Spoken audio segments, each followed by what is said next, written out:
Bien, entonces durante este proceso de la organogénesis ocurren cosas muy importantes. Una de esas cosas muy importantes y procesos muy importantes es la apoptosis, porque por medio de la apoptosis, que es una muerte celular programada, las células se mueren en algunas partes y entonces se modelan, se estructuran, se les cambia la forma y se maduran ciertos órganos. Entonces la apoptosis no es una muerte desordenada, es una muerte celular programada y ordenada. ¿Qué ocurre? Que entonces algunas células que ya no se necesitan se pierden. Vean por ejemplo aquí el caso de cuando se están formando las manos, ¿verdad? Al inicio, como en otros animales, hay membranas interdigitales entre los dedos, pues en el humano también, pero cuando llega el momento de la organogénesis, hay apoptosis en estas células, el cuerpo les dice a las células tienen que morirse y ellas por apoptosis se van muriendo y entonces se van formando los dedos libres.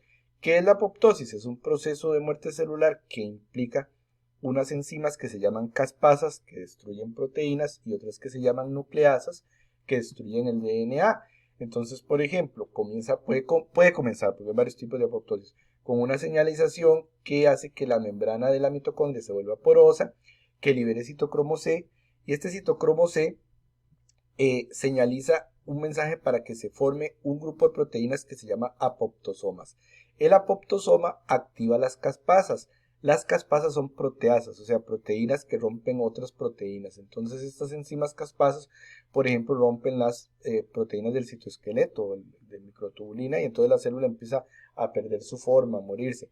También se da la activación por este proceso de las nucleasas, ¿verdad? Como la DNasa que viene y rompe, fragmenta el DNA, entonces la célula se muere.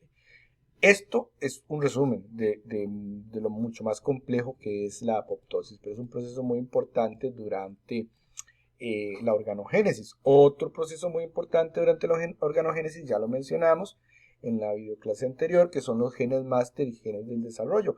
Son genes maestros que van ordenándole a otros genes cómo vayan ocurriendo las cosas y entonces van diciendo a lo largo del embrión qué parte del embrión es la cabeza, qué parte es el tórax, qué parte es el abdomen. Aquí lo vemos ejemplificado en una mosca de la fruta Drosophila melanogaster, pero nosotros también tenemos esos genes que son relacionados evolutivamente con los de estos bichitos, son parálogos, ¿verdad?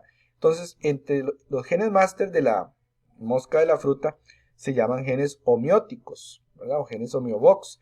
Hay varios. Aquí vemos dos complejos, los genes del complejo antenapedia y los genes del complejo bitórax. Estos le dicen que se debe formar correctamente el segmento del tórax y del abdomen a la mosquilla. Por ejemplo, VX, ABDB, por ejemplo. Y los genes homeóticos del complejo antenapidia, entonces colocan en su lugar correctamente las antenas, la formación de la cabeza y de las patas. Por ejemplo, en una mosca normal, ¿verdad? Vamos a tener que se forma la cabeza con sus antenas y no hay problema porque funcionan bien los genes del complejo antenapidia. Pero cuando hay una mutación en estos genes, por ejemplo, vean que el embrión se confunde y entonces, por ejemplo, forma una parte del cuerpo donde no debía ocurrir. Entonces, por ejemplo, hay la formación de una pata en el lugar donde iba una antena, por ejemplo.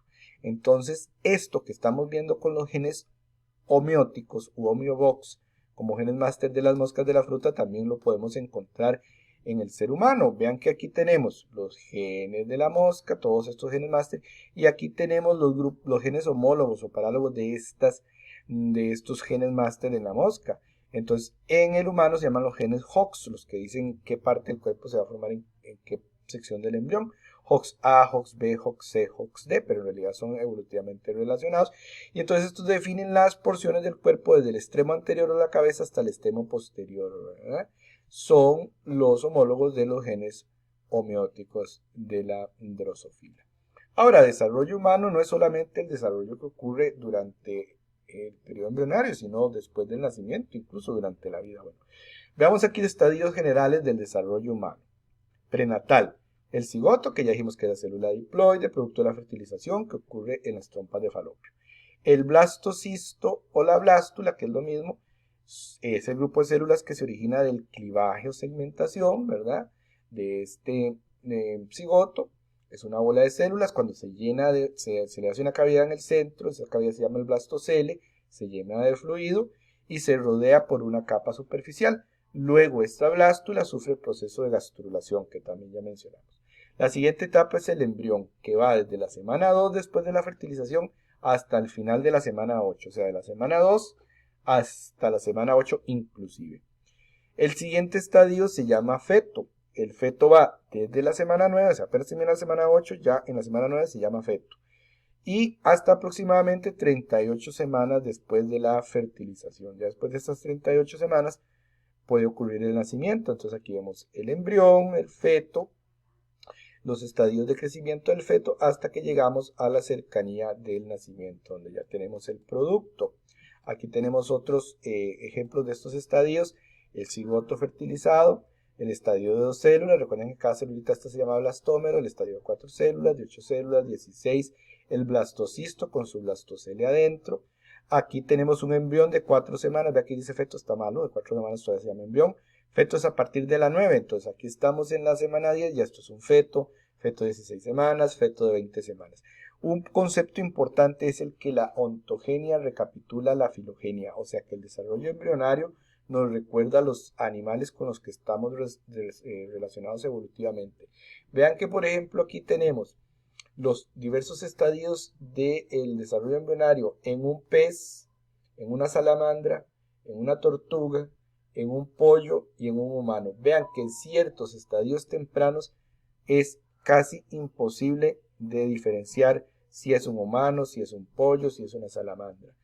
E incluso tenemos al inicio características de otros seres vivos que después vamos perdiendo durante el desarrollo embrionario. Por ejemplo, el embrión humano al inicio tiene cola, tiene aberturas branquiales, como para la respiración por branquias en otros animales, por ejemplo. Tiene notocordio, ya hablamos del notocordio cuando vimos la formación del tubo neural. Entonces, ¿qué quiere decir? Esas características después se pierden. En mucho tiene que ver la apoptosis y otros procesos de remodelación. Pero entonces vean que la ontogenia recapitula la filogenia. El desarrollo embrionario nos recuerda los seres vivos con los que estamos relacionados evolutivamente. Seguimos con los estadios del desarrollo humano, ya después del nacimiento. ¿Verdad? El recién nacido, las 2 primeras semanas después del parto lo llamamos recién nacido. Infante, de la semana 2 al mes 15, es un infante. Niño o niña ya formalmente entre los 10 a los 12 años. Pubescente. Perdón, el niño o niña es desde la infancia que termina desde que termina de ser infante a los 15 meses hasta los 10 o 12 años. Eso fue lo que quise decir, lo dije mal. Pubescente es el individuo que está en la pubertad, ¿verdad? Que la pubertad es el periodo de tiempo durante el cual se forman los caracteres sexuales secundarios. Después vamos a ver eso cuando veamos la respuesta sexual. ¿Cuándo es la adolescencia o la pubescencia? En las niñas normalmente de los 10 a los 15 años y en los niños de los 11 a los 16 años. Ahí llamamos pubescente, está en la pubertad. Adolescente, desde la pubertad hasta 3 o 4 años después, ¿verdad? La pubertad y 3 o 4 años después. Ahí se termina de dar la maduración corporal, mental y emocional. El adulto. El adulto, podemos decir que la adultez temprana, el adulto temprano es de los 18 a los 25 años de edad, el adulto joven. Se da al final del crecimiento, se da durante esta etapa de la adultez temprana, ya termina el cuerpo de crecer, ya no crece más. Se termina de dar la formación ósea y luego de esta adultez joven ya los cambios van a ser más ralentizados, más lentos. Eso, después viene el adulto maduro, ¿verdad? Y luego llegamos a la vejez, donde ocurre el desgaste pues normal del organismo por el tiempo de vida. Aquí vemos algunos ejemplos de estos estadios: un embrión a los 8 meses, un feto de 12 semanas, un recién nacido en las 2 primeras semanas, un infante, una niña en los 2 años, 5 años, 13 años durante la pubertad y finalmente durante su edad adulta joven. Vean que aquí tal vez lo más importante de ver en esta figura es que lo primero que crece durante el desarrollo embrionario y las primeras etapas de la infancia es la cabeza. Hay un crecimiento desproporcionado, crece más la cabeza que el resto del cuerpo.